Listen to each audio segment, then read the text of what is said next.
સરકારના તમામ પ્રતિનિધિઓને કહેવાનું છે કે જ્યારે જ્યારે તમારી ફરજ આવે છે જનપ્રતિનિધિ બનવાની ત્યારે તમે કેમ એ ચૂકી જાઓ છો?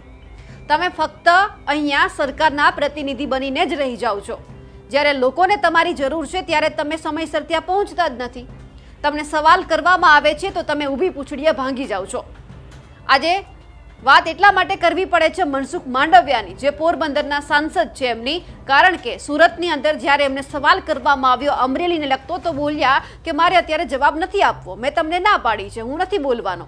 સાહેબ, વાણી સ્વાતંત્ર્યનો અધિકાર બધાને આપ્યો છે, પણ તમે સરકારના ખાલી પ્રતિનિધિ નથી, તમે જનપ્રતિનિધિ પણ છો. નમસ્કાર, નિર્ભય ન્યૂઝ સાથે હું છું રિદ્ધિ.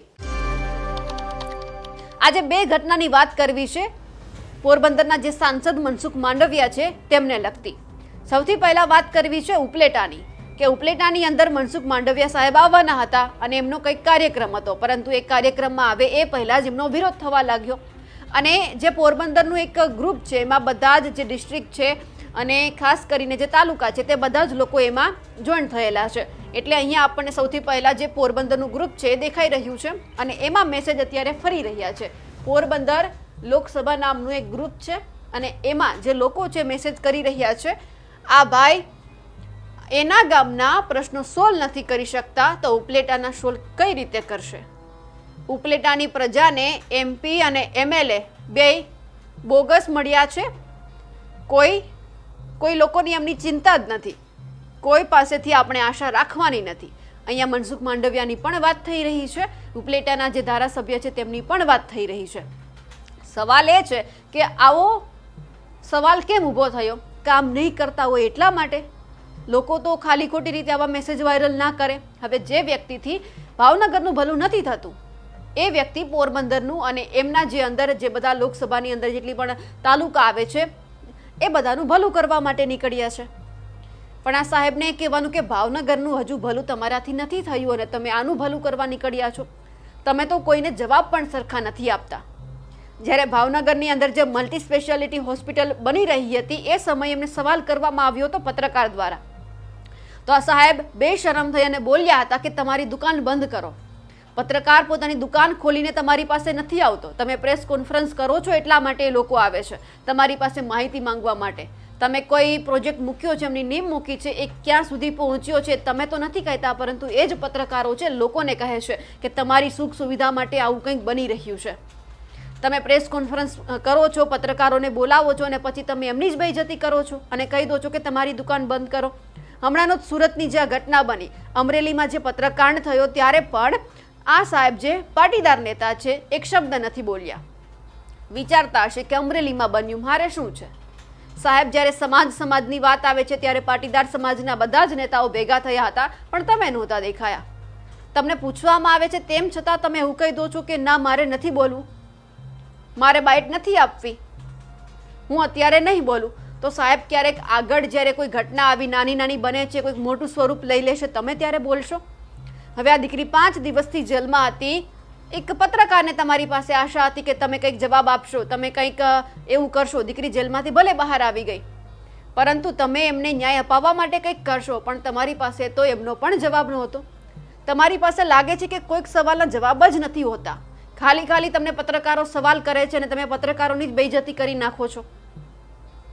સાહેબ, સવાલ પત્રકાર કોઈ પોતાના માટે નથી પૂછતા, એ લોકો માટે જ પૂછે છે. તમે જે ભૂલી ગયા છો કે તમે જનપ્રતિનિધિ છો એટલા માટે સવાલ કરવામાં આવે છે.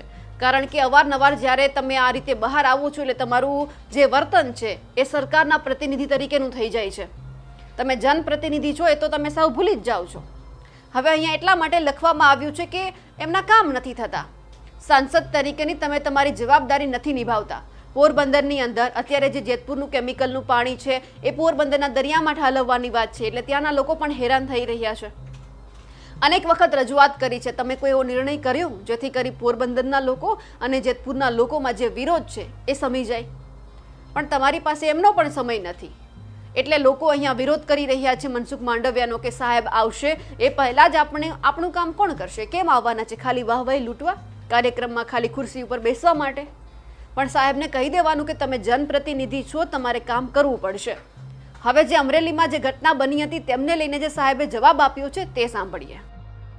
ऐसा नहीं होता है, ऐसा नहीं होता है, ये पूछना होता है। आपने पूछा कि आपको कोई मुझे बाइट नहीं।